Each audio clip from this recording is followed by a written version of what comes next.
Play some really beautiful music. I'm David Lucken. Join me for a musical break from the news, 10 p.m. Saturday night on WJCT News 89.9.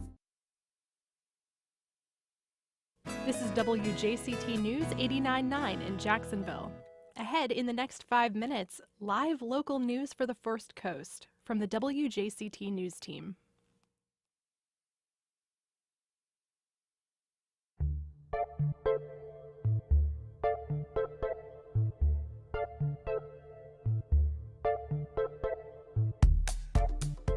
Good morning. I'm Dan Scanlon, and this is First Coast Connect. Today, a postponed vote on the new student safety policy and low test scores befall Duval County's new superintendent of schools as he inherits a troubled district in much need of a revamped blueprint for success.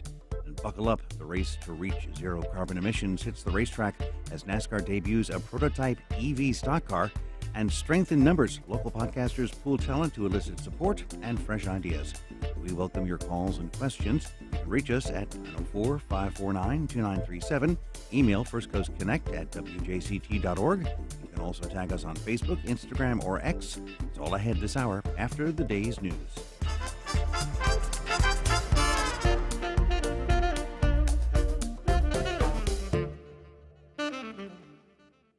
Live from NPR News in Washington, I'm Corva Coleman. An Israeli airstrike is being blamed for the deaths of at least 25 people in southern Gaza. More than 50 other people have been wounded. This comes as the CIA director is in the Middle East. The Biden administration is trying to secure a humanitarian ceasefire in Gaza. The war is in its 10th month, with the civilian death toll in Gaza soaring by the day. NPR's Aya Batrawi has more. CIA Chief Bill Burns is holding talks with regional mediators and senior Israeli intelligence chiefs in Qatar a day after meeting with Egypt's president in Cairo. The U.S. has supported Israel with weapons and intelligence throughout the war, but President Biden is now advocating a plan that could end the war with an exchange of captives and Israeli troop withdrawal from Gaza. In line with this plan, Egyptian mediators tell NPR Hamas has agreed to release civilian hostages taken from Israel in the October 7th attacks, but only if Israel agrees to a permanent end to the fighting after their release, something Israel's prime minister has refused to do. Egyptian mediators described the talks as fragile.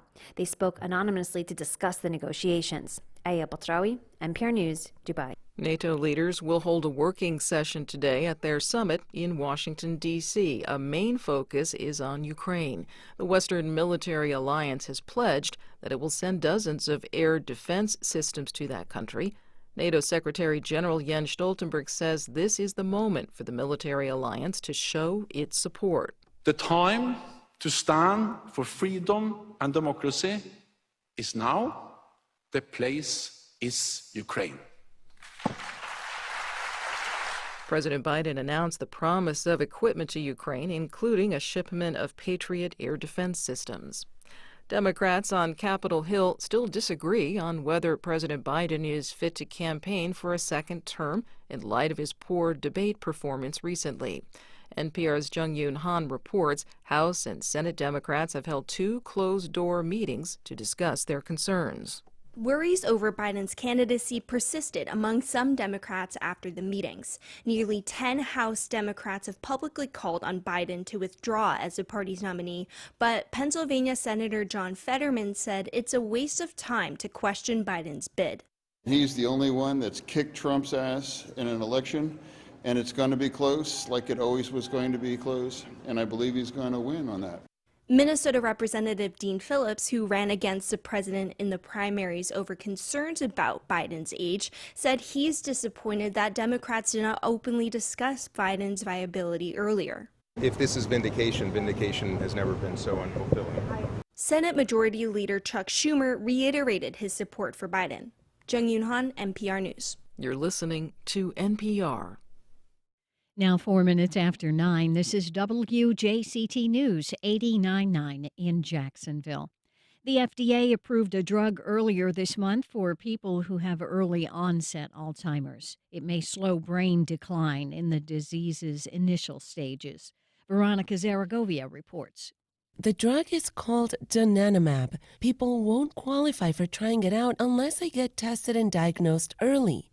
If you forgot where you left your eyeglasses, that's not likely a sign of Alzheimer's. But if you find yourself forgetting how to drive safely or repeating yourself regularly without realizing it, those could be more serious symptoms to talk with your doctor about. Suri Veliz of Key Largo is 57 and lives with Alzheimer's. She got diagnosed about 5 years ago. Her father and grandmother also had the disease. If you get it, or you know someone that has it, or you suspect somebody that has it, get checked out. Don't be afraid. Don't turn a blind eye because it's not going to go away. Veliz is participating in a drug trial in Miami. I'm Veronica Zaragovia in Miami. The start of Jaguars training camp means a new season is right around the corner, and this year the team will have 16 open practices for fans. Tickets and parking for the practices are free, but you will need to register in advance at jaguars.com/training camp. Temperature is 82 degrees. We'll have a partly sunny day. Afternoon temperatures will be in the low 90s. Could feel like 105, though. Out at the beach, you should have 80-degree temperatures. Support for NPR comes from NPR stations. Other contributors include the Nature Conservancy, working across oceans and isles to cut carbon emissions, protect lands and waters, and support local communities for a future where people and nature thrive. nature.org/solutions.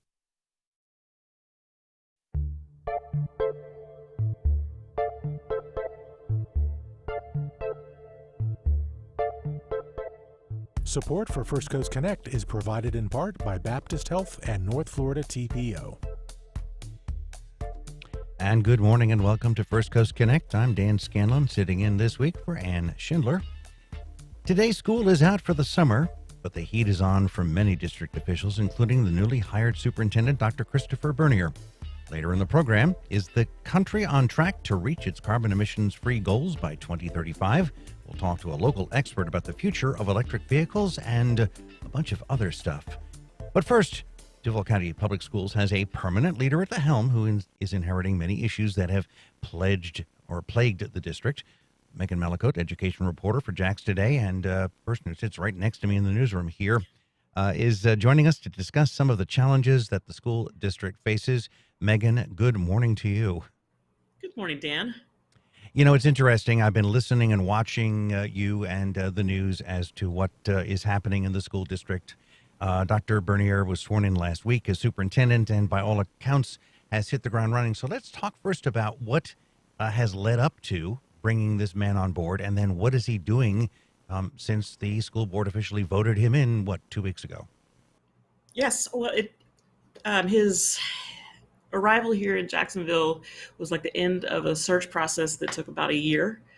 And it required two different search pools of candidates, if I remember correctly. Now, I joined the team more recently than that, but it's been a long process getting to this point. So it's good that he's out there now. He's been out in the community doing meet and greets. He met with the NAACP chapter earlier this week. And he seems to be trying to get a feel for constituents' needs, concerns, and things like that. Now, we remember very well that the vote from the board was 6-1, and Warren Jones basically saying that he wanted Bernier on the job, but had some concerns about the high salary. But what were some of the issues that you uncovered as he was leading up to that vote from his former Lee County position? Well, the big thing that we broke was a whistleblower complaint. Excuse me, a whistleblower complaint that was put against Dr. Bernier in Lee County, where he came from. He was the superintendent of schools in Lee County.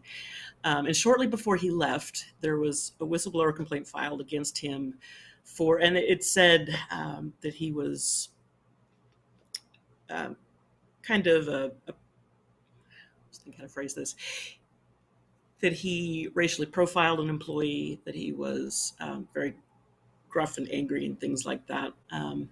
And so the interesting thing that stood out to us was that when the whistleblower complaint was lodged, it was, he stepped down as superintendent about just a couple of days later. It wasn't long at all. and you don't always see superintendents, step away that quickly. Well, he left the job. His house was up for sale the next day. Very quickly, this happened, and I guess there were some concerns or questions about that. Yes. So we talked to our school board. I personally spoke with Chair Willie a couple of different times, and he assured us that they have done their due diligence, is the phrase that he likes to use, that they, I guess, contacted references that they felt were involved in the situation, and that they were reassured that it's going to be okay. That, of course, it's not unusual to see high-level administrators end up in positions like this. He's also named in a couple of federal civil rights lawsuits about a incident with a baseball team in Fort Myers. It was a racially charged kind of thing. And it's not unusual in and of itself to see high-level administrators be named in these types of suits and complaints and things like that. And so Willie and the rest of the board tell me that they feel confident that these things will work themselves out. Well, he has certainly stepped into a group of a bunch of problems that have already existed, along with the fact that we have a large number of school board races up for grabs. What were some of the issues? What are some of the issues that he is facing that he has to start dealing with and getting maybe his people on board or getting the district to start working on this? Right. So I think if you ask members in our community what the biggest issue facing the district right now is, it's probably the presence of this master facilities plan that suggests closing more or less 30 schools, give or take, consolidating and things like that. So that is a big deal to people in our community, and rightfully so, because closing a school is not an easy decision.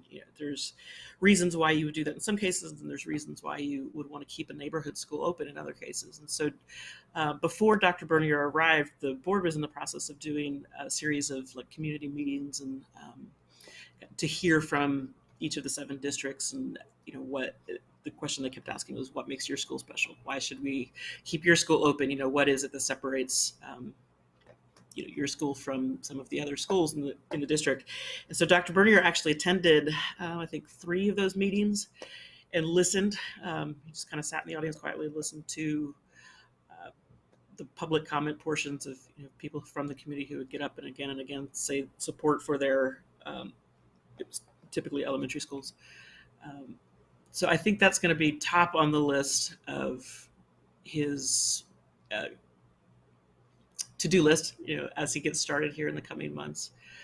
But a lot of these schools are known in the past for having very high grade levels. Yes. They've also been very popular with parents because some of them are in long time subdivisions like Grove Park, Atlantic Beach, where the kids can walk to school.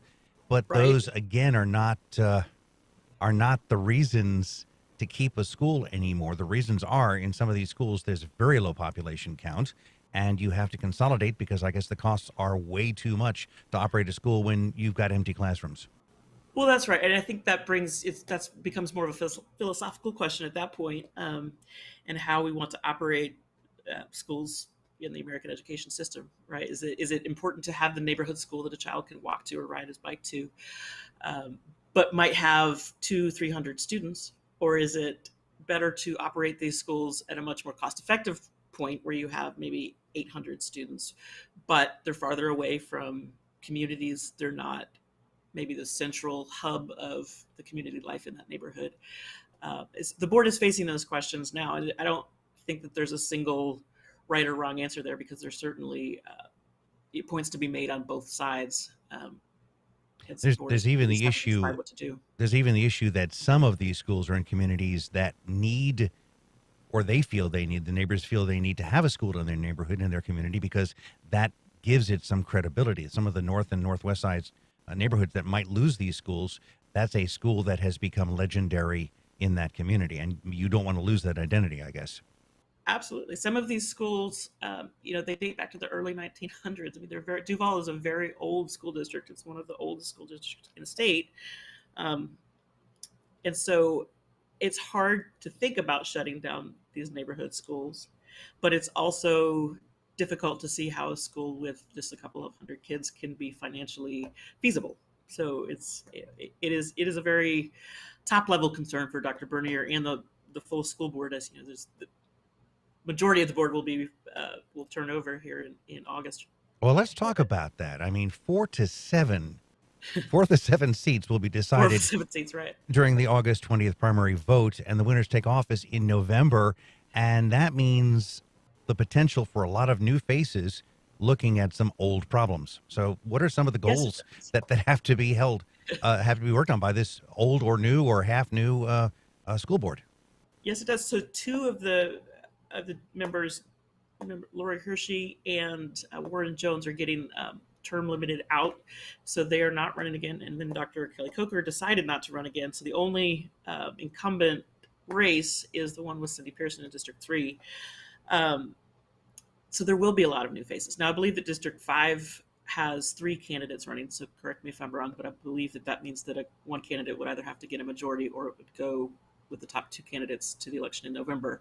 But most of the seats will be decided in the primary in August.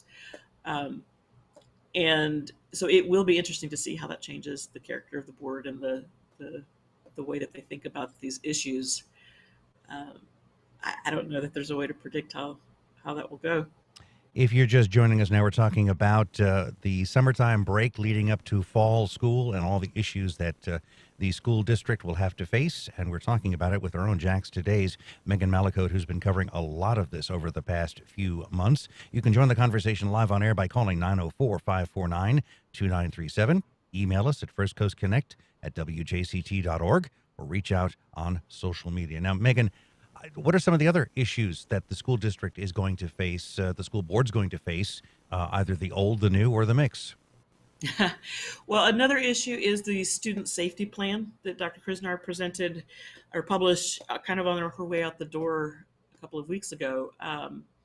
It is not entirely new. There were some new things in it, but it was 20 points. So it was a very detailed plan of changes to make it regarding student safety in the district, because of course the Douglas Anderson issues, let's say, have also been a frequent talking point in the district. And so on her way out the door, Dr. Krisnar did publish this 20-point plan to help keep students safe. And then, so she published, I like to think of it as that she had more of a human, easily read type of plan. And then those safety points are backed up by district policies. And so at the July meeting, the school board had some changes to the district policy on the agenda, but they decided to postpone the vote because the general counsel's office that's working with the district to help work on these Douglas Anderson related issues decided that really the legal background of these policies needed to be kind of rebuilt from the ground up, that they were working with policies that were originally drafted in the 90s. And so it would be better to kind of rewrite them rather than continuing to make changes here and there. And so my understanding, based on what they said at the board meeting last week, was that their changes are done. They just weren't done in time to put them out for public review in time for the July board meeting. And so they anticipate bringing them for a vote in September. Now, you think about student safety. For me, the former parent, now grandparent, I think of student safety as the physical safety of the child in a school from exterior, maybe not interior issues, but this safety policy is born from something else, and some of that led to one former teacher going to jail, right? Yes, it did. Jeffrey Clayton is a name that's well known in this community, unfortunately. And so Dr. Krisnar's changes have a lot to do with teacher behavior to protect students from inappropriate conduct of teachers and sexual safety. And the issue here especially was that apparently there was some issues going on at a certain school that were not being reported. And in fact, the State Department of Education got on the district's case about the apparent inability to post those complaints to the right people. That's right. Manny Diaz's office at the State Board of Education he's been in touch with Dr. Krisnar's office and before her, Dr. Green's office, on and off over the last couple of years, trying to better hold accountable the district, or to ask, what the district is doing to protect students in Jacksonville. Most recently, I think it was in May, that they sent another letter to Dr. Krisnar asking, okay, so what are you doing about these issues? And Dr. Krisnar's response said, we've already made a lot of changes, and then here's some more changes that are coming. So one of the things that they did was they surveyed Douglas Anderson parents and stakeholders to ask, with these changes, here's some suggested changes, A, B, and C. Does this sound appropriate to you? Does this sound like it would help prevent the types of things that we've seen over the last many years, unfortunately? And we talk about Jeffrey Clayton at the sentencing hearing. While the victim, that the one charge or the main charge against him, did speak out, there were others who were there who were not part of the criminal charging that also discussed. So there were issues that many say should have been sent to the board or the district and were not acted on, or were acted on much later. Right. I think acted on much later seems to be the thing here. And so one of the changes that the district made was that they developed an electronic system for reporting. And I suppose, like anything else electronic, that makes it easier to report incidents in a timely manner and then share them with the various places that they need to go. So what's the general response right now as we're awaiting the final vote on this? Is this something A, necessary, B, should have been done, C, will be easy to roll out and get done, and D, they expect some response? It sounded like it. The board was largely in favor of the changes. In fact, they said, the general counsel's office actually asked the board to either vote down or delay the vote for the changes that were proposed in July. And the board was concerned how that would look, because they were, by and large, decent changes. I mean, changes that most people would look at and say, out of common sense, yes, let's make those changes. Things like being required to report incidents, and not, the change in the language behind it, so that you're required, not asked or suggested, I suppose. So the board didn't really want to delay the vote or vote it down, because they're eager for these changes to take effect. And so the general counsel's office assured the board that the changes are actually already in place, that the superintendent's office has said, okay, so make these changes, but the legal backing behind it is what needs to be backed up. So it's not that they can't go ahead and proceed with the new procedures. It's that they want the backing of the legal policies to be changed as well, and that's what they're going to do in September. And as we've got a caller just here on hold, don't forget, obviously, the $1.45 million lawsuit to settle settlement that the board approved last week, brought by other Douglas Anderson students. So it shows that that maybe this is the right time to roll out this plan and try to stop the other stuff that's happening. True. All right. Let's talk to Catherine in Avondale. Catherine, you're on the air, and you've got a comment on research. Catherine? Yes, hi. I want to go back to the school closure question for a minute. I was just wondering what research the district has done on the effects of school size on achievement. Yeah, they've always said that a small class size is especially important to academics. So, Megan, what do you think about that question? Right. Well, as you'll remember, many years ago, on the Florida voters voted to limit class sizes as a constitutional amendment. And we've seen class sizes kind of grow from there, because the state recently has removed all penalties for not following those regulations. So while it's still a constitutional amendment, the class sizes need to be limited. There's no repercussions for not doing it. And so that makes it kind of tricky to enforce, I suppose.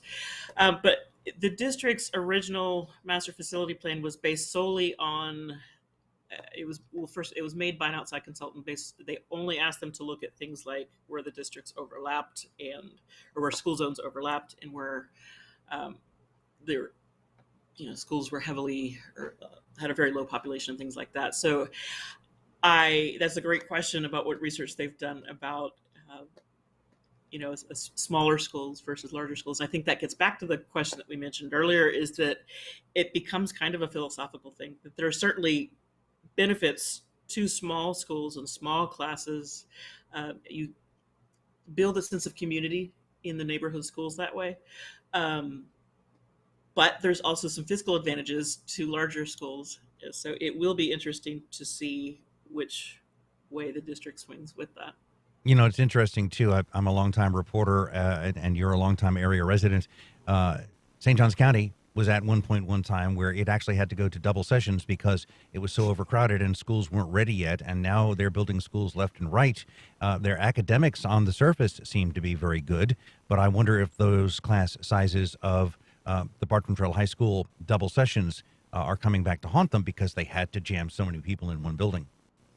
Right. Well, and that's still an issue in St. Johns County. You know, it's almost the opposite problem in St. Johns County that it is in Duval, is that they can't build schools fast enough in St. Johns, but in Duval they're having to discuss, closing schools. And like I said, Duval is one of the oldest school districts in the state. Some of its buildings date back so far that there's, you can see the effects of things like Jim Crow and so forth in the way that some of the buildings are so close together because you have black schools and white schools right next door to each other. And so in today's world, of course, it doesn't make sense to have two schools be so close that you can stand on the front steps of one and see another. So there's some work that needs to be done in Duval that's not part of St. John's list of issues, but then there's also problems in St. John's that aren't affecting Duval. Where you can actually stand on the front a porch of one and see another, like in the Fruit Cove community. We've got an email from Laura. She wants to add that some of the beloved A-rated neighborhood schools are also at capacity, and they're on the waiting lists, with waiting lists. And so what about the question of these schools, along with some of them being actually historically designated? Absolutely. My understanding is that the district has now asked a consultant to go back and review the original plan and then all the feedback received from the community. And so as Dr. Bernier starts, his tenure here, that they will review all the feedback that they've received and come up with another plan, I suppose. Now there's a regulation in Florida that you can't close a school unless it's been announced. I think it's December, so you have to give a fair amount of notice. So the board was initially hoping for a final plan in November, but since the superintendent turned over, I don't know if that's still a reasonable expectation or not. And obviously, we have some schools that are being built. Some schools are being consolidated into some of these new constructs, and that's all coming from, I believe, the half-penny tax that was approved. That's right. The half-penny sales tax. And I believe that it was a delay with one of those construction projects that caused the board to stop and look at a more broad, top-level perspective from some of these schools, because construction costs have skyrocketed in recent years, right? So it changed the costs that they had originally gotten into, signed up for with the half-penny sales tax, and then what they call their bold plan to build new schools in certain strategic areas. I mean, correct me if I'm wrong, but Holiday Hill is building their new facility literally in an old ball field next to the original facility, so that the Southside Boulevard overpass, the walkway that students use, can still be used. I guess that's a logical choice if you have the land nearby and you can build new versus expand. But that, I think, is the only project that I can remember that's actually happening now. Is that correct? Or am I Right. wrong? I believe that they paused all the projects that they could pause that made sense to pause. Okay. Now, here's other issues as we're literally within, a month of school starting, is how are Duval County students measuring up to students in other Florida school districts? And is that a concern, again, for Bernier and that school board, new, old, mixed, coming in? Well, I think the way that a district students measure up is always a concern for its leadership, right? So last week, the state released the results of the standardized testing. So right now, the third graders through 12th graders take a test called the FAST test. And the FAST test is only 2 years old. This year was the second year administering the test. And so you can't rightfully compare the scores from this year too far back, but you can compare it from this year and last year.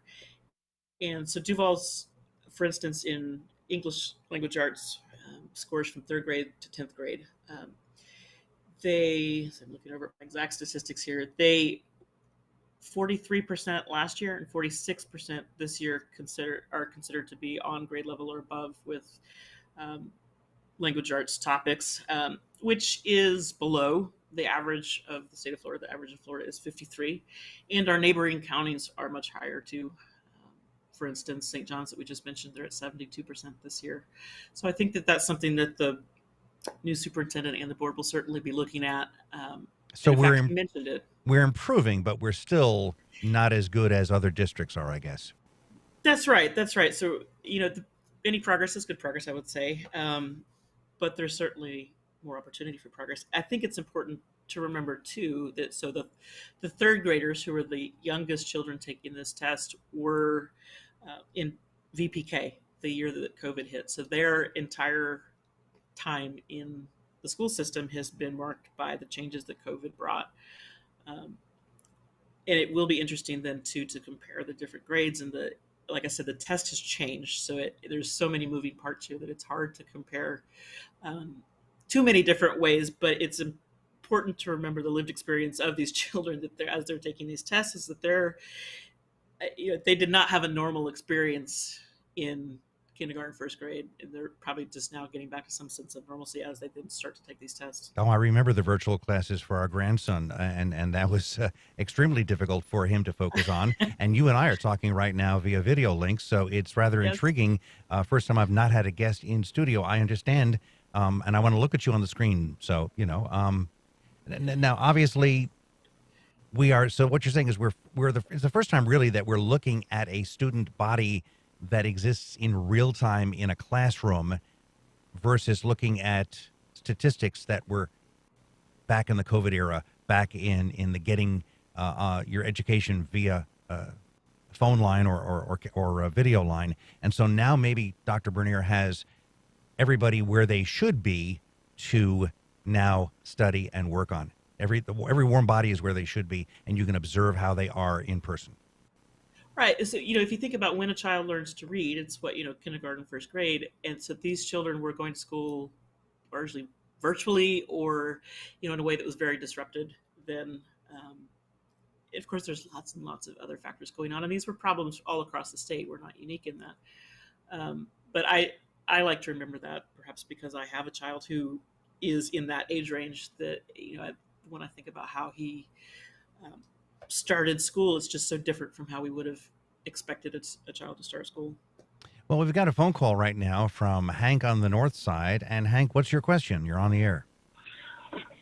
I guess my question is, if you have a child that's have a low reading capacity, and you get with the school about it to help to get that child some help, but they decide to still promote. They still promote the child. What do you do in that instance? Boy, that's an age-old question. Thank you for that. Megan? Well, I am a big proponent of getting to know your child's teacher very well and being an active participant in the community at your school. Probably lots of the participants or lots of the supporters of these local community schools would probably echo that, is that the best thing you can do for your child's education is to is for your child's teachers and administrators to know you by name. And so when issues like that arise, then you can take it up individually, and then they kind of know where you're coming from in those circumstances. Yeah, and from personal experience, obviously when you do get to know the teacher and the staff, then there are discussions that occur, and you can conceivably decide together maybe this other program at this other school is the one that the child can go into versus promoting, I guess. Absolutely. Now, we've got an interesting question from Eugene on the north side. Eugene, let's talk about the new school's construction. Hey, good morning. Good morning. To the hosts and guests. Quick question, or maybe a comment.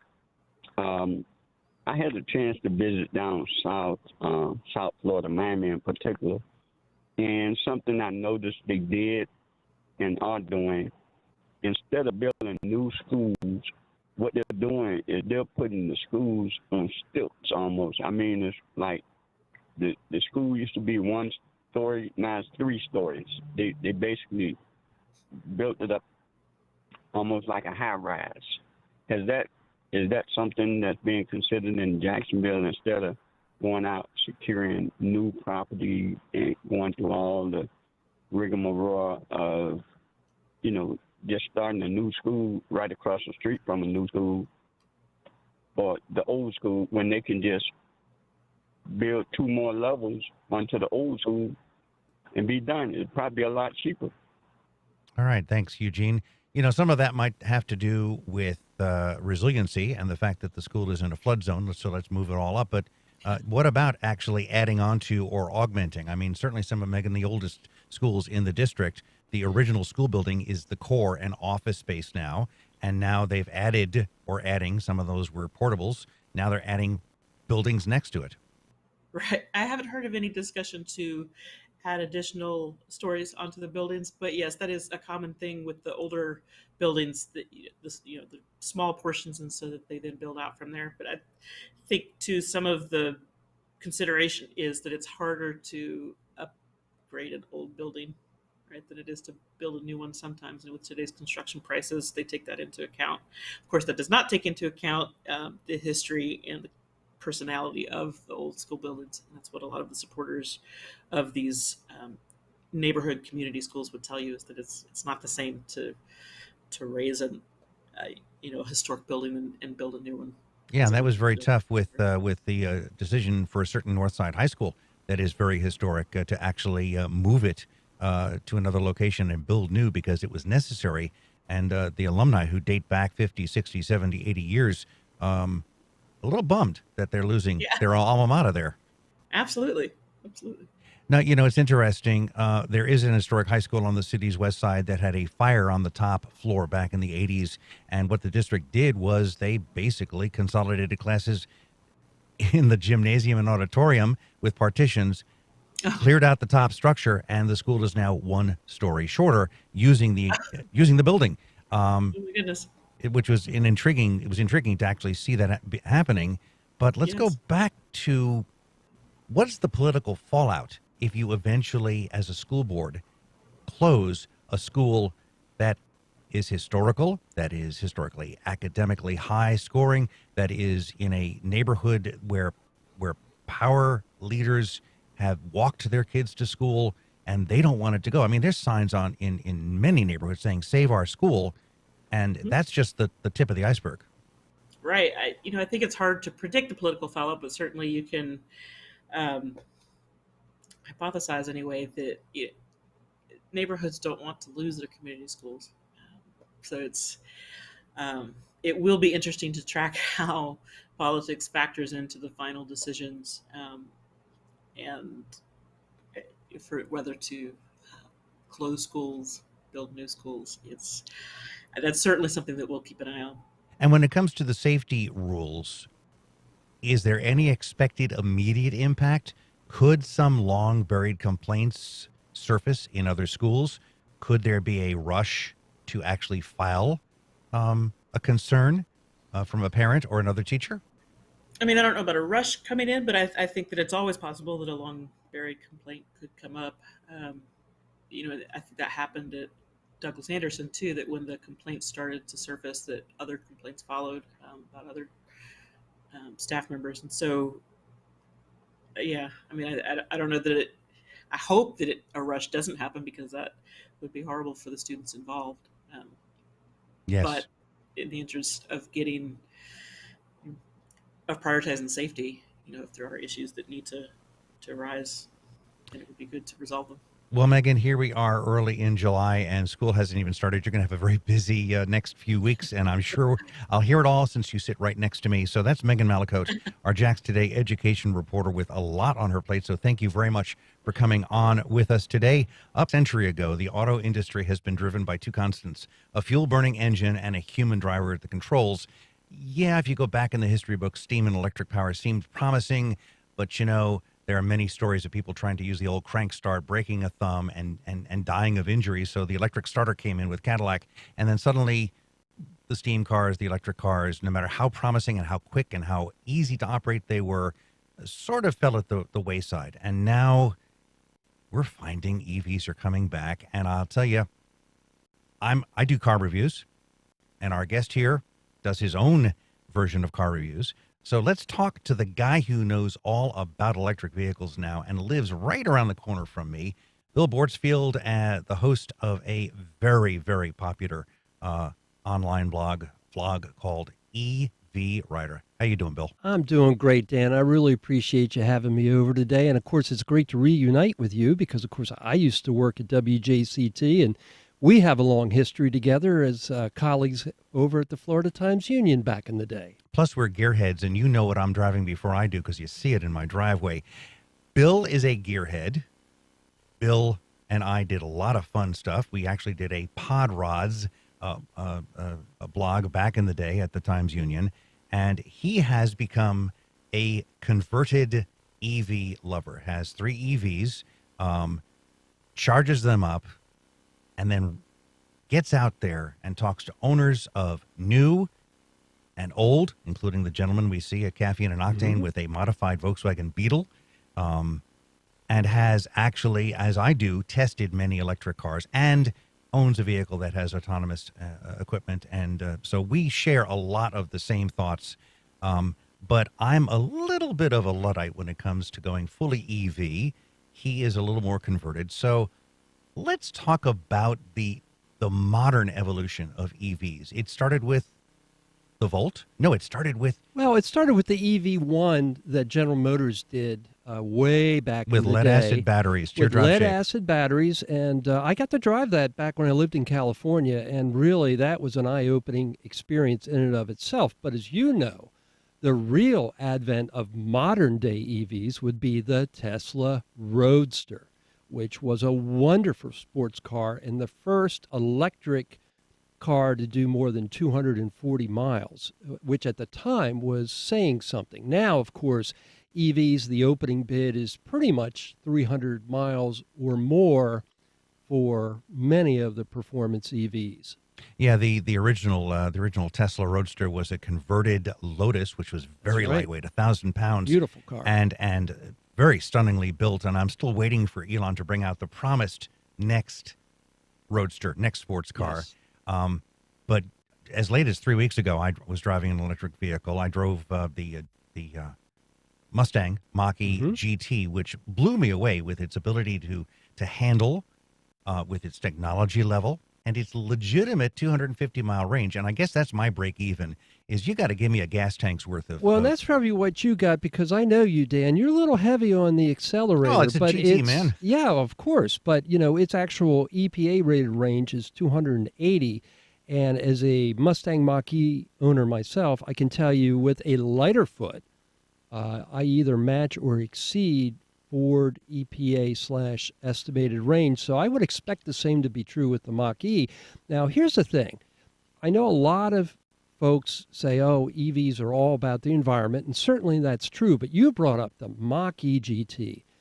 And a quick note for performance fans, that car is a hair quicker than the V8 Mustang Dark Horse, and that's what it's all about. And actually, there is a performance model that's just coming out, sort of rally wheels and stuff like that. So they know what they're aiming at. And now we have announced today the new Capri, which appears to be a modification of that platform, not like the Capri sports car, Well, but still. actually, this Really? one is actually going to be built on the Volkswagen MEB platform. Which is a superb platform. Yes, in fact, they've already introduced the Ford Explorer over in Europe on that platform. So one of the interesting things to see, too, is you're seeing some unusual team-ups in the space. So to see Ford work with Volkswagen like that, it's just not the type of thing you would have expected. And, of course, I know you're also very familiar with the Rivian deal that just happened. That is a stunning-looking vehicle with that really weird cross-frunk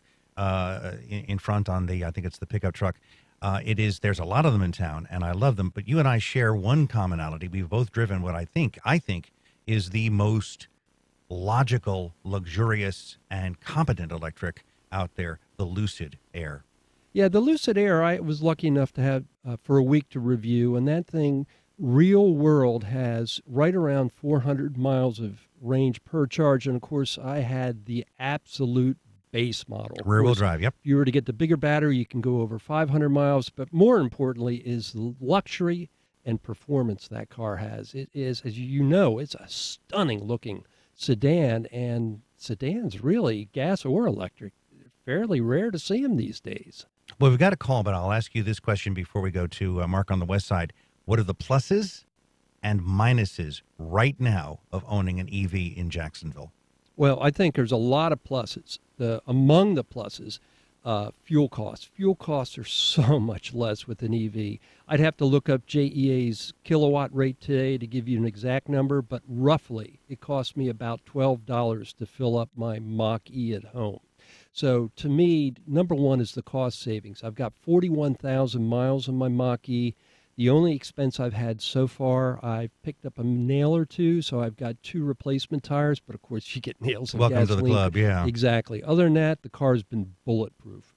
Now, what are the negatives? Because you and I actually went out one day in an electric I was testing, and I won't say where it was, but we went to the 2 chargers, and one was wobbling on its stick, and the other one didn't work. Yeah, I'd say the biggest negative right now is the nationwide charging infrastructure. Depending on where you live, there are issues. There's no question about it. I'm not going to sugarcoat it. When you are traveling, there are times when you'll pull up to a charging station and there's a car or two that you've got to wait to finish up, or worse, there might be a stall or two that isn't working. In fact, I was just reading this morning, though, the good news about that are all the fixes and expansions that are either already happening or coming. So, for example, Electrify America has been spending the last year ripping out the old unreliable chargers and putting in new ones.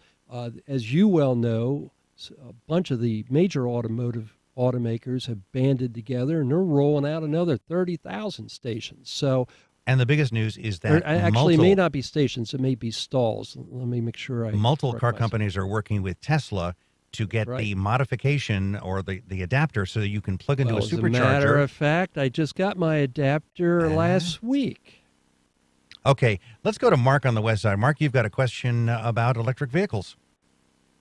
Hey, Mark. Yeah, you just mentioned, hello. You just mentioned something that I've been researching, and I was very surprised to find out that it's costing less to fill up your electric car and drive around the town than it is to go buy gas.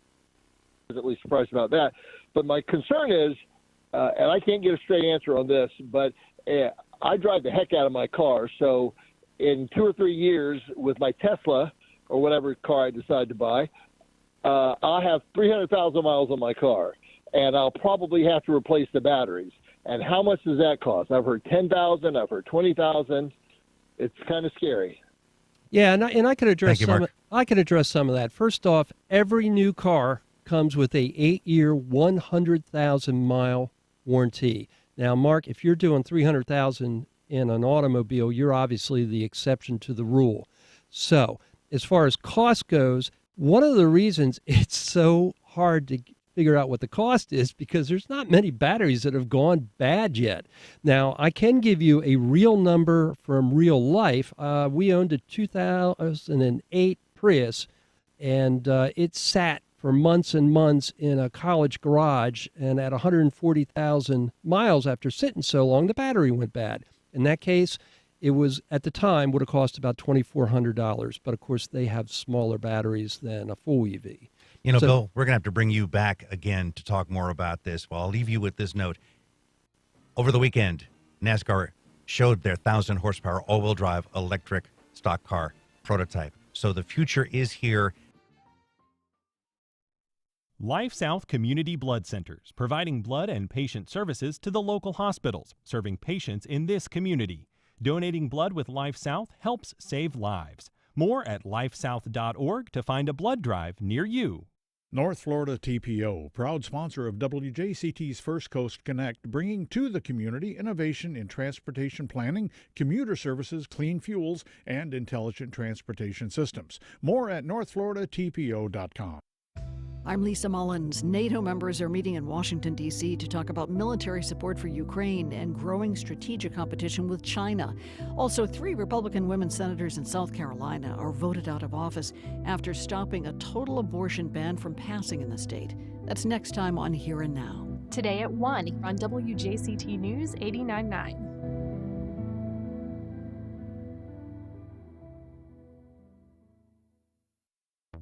In a major shift, Boeing has pleaded guilty to federal felony charges related to 2 deadly crashes of 737 MAX jets. The Justice Department says the company conspired to defraud the U.S. government. We'll take a detailed look at Boeing's 2 most recent CEOs and what went wrong under their leadership. That's on the next On Point. Today at 11, here on WJCT News 89.9.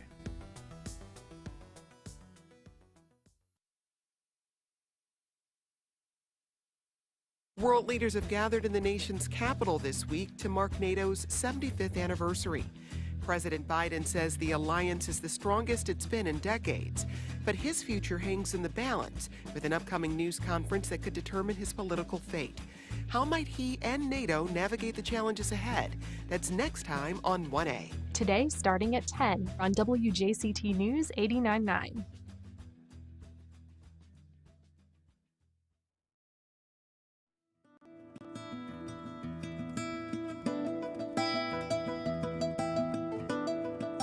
And we are back. You know, podcasting is a thriving industry. In Northeast Florida alone, there's more than 500 content creators doing podcasts on a wide range of topics.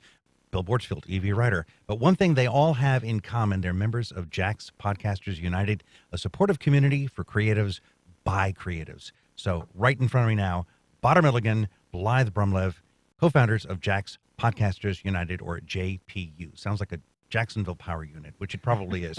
So thanks for being here, guys. And again, I will admit freely, podcasting not yet in my window. So tell us more about Jack's Podcasters United and what you do for those who do podcast. Well, I will say you do have a wonderful radio voice, if no one's ever told you that. I think it'd work well in podcasting.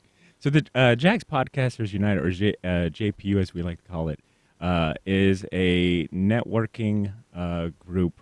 Really, it's a community of podcasters here in Northeast Florida and beyond. Honestly, we've had a lot of people from out of state show up to some of our meetups. But it's a networking group that we started in 2018 with the simple mission of uplifting and empowering the podcast community here in Northeast Florida. We meet on a quarterly basis. We do workshops. We do webinars. A lot of it, 99% of it, is free. We team up with local sponsors like Buzzsprout, one of the biggest podcast hosting companies in the world, to throw these events. And we help aspiring as well as veteran podcasters level up their game, find ways to monetize their shows, and really anything else that we could do to support the podcast scene here in Northeast Florida. Yeah, because when you think about podcasting, especially when you're a podcaster, it's very lonely. You don't really have a team. It's a team of one. And a lot of the audience that you're talking to, you don't get to interact with them. And so for our meetups, which have a networking component and then an educational component, really are designed to help those aspiring podcasters. And we really, really push the value of community over competition. And so that is our bread and butter. And so we do that in a variety of ways, whether that is in-person meetups, which we truly believe in, and then also with online education through content. Yeah, for those of us who spent 2.5 years in their bedroom doing news at my previous job because of COVID and not having that personal connection, I am so in love with being in a newsroom with human beings to interact and toss ideas with. And I do understand that if you're staring at a cell phone with a ring light for half an hour doing a blog, that's not fun, that's not interactive, and please tell them to take off their glasses. It's very distracting to see the ring light in their glasses. There must be a better lighting source than that, but I understand budgets are budgets. So quickly, how did you guys get into this? I mean, I've got my cell phone, I've got my sticks, I've done some stuff on this, but maybe I should start doing some blogs. So how did you get involved? Well, for me, I really got started with podcasting because I come from a radio background as well. I was a co-host of a show called Helmets and Heels on 1010XL for 5 years, Jaguars kickoff, that kind of thing. And I frankly wanted a little bit more airtime. I wanted to, have that airtime to talk about things I wanted to talk about, more sports, more entertainment. And so I started up a podcast in order to do those things. Did that for a while and then transitioned into more of my full-time role which is in logistics and supply chain, which is an odd, sort of shift from sports and entertainment to logistics and supply chain. So now I host a show there, and using that show, we kind of teamed up with his show as well. So now we co-host a show together along with the JPU group and kind of helping facilitate that growth. But Badr's been a podcaster for, longer than I have. So I started in 2014. Badr, you started in 2012. Someone came up to me and said, "Hey, you like to talk a lot. You want to get on the mics and talk?" Wow, is that a 16 millimeter film camera? Someone cranking it then?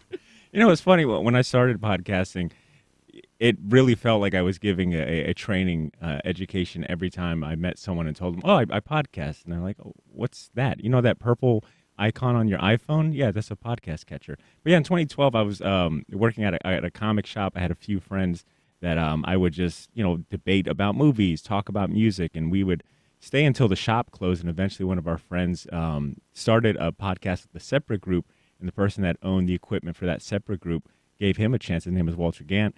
Hey, if you ever want to use the equipment to do your own podcast, like, feel free to. So Walt invited myself and Drew to start the Shortbox podcast, and I've been doing that since 2012, and we launched the JPU in 2018. So yeah. So you stress the in-person, and indeed, I was actually on a podcast during COVID talking about science fiction, and we had some really cool guest stars, and there were 2 or 3 of us because I've got the broadcasting background, and there was somebody else involved, and so I do understand how much fun that is. It's a little sloppy. I mean, you really should be producing or pre-producing some of these segments. So are you helping podcasters streamline and clean up the product so that it's actually watchable, listenable? Yeah. The beauty of podcasting and with our in-person meetups is that there's no shortage of topics to talk about. There's no shortage of struggles that these podcasters are going through. So the big topics that always continuously come up is, how do I market my show? How do I make money off of my show? And then from the editing side of things. And so from the editing side of things, that's a little bit more challenging to teach in an in-person environment, but it could be a situation where we explore those topics again in the future. Okay, Jack's Podcasters has a July meetup, July 18th, 6 to 8, 5133 San Jose Boulevard. So, gentlemen, ladies, thank you very much. And thank you very much, Badr and Blythe. And let's just say that right now that's our program. We encourage your feedback and suggestions. You can send either to First Coast Connect at WJCT.org. If you missed anything, catch our rebroadcast at 8 p.m. or find our entire archive at WJCT.org or on your favorite podcast platform. Executive producer of First Coast Connect is David Luckin. Our show is produced by Stacey Bennett and directed by Brady Corum. Jamie Valet is our associate producer. Daria Miranova is our production intern. Our theme music performed by Club de Belugas. Join us tomorrow, and we'll be talking about some interesting things in the Middle East. I'm Dan Scanlon. You've been listening to First Coast Connect on WJCT News 89.9.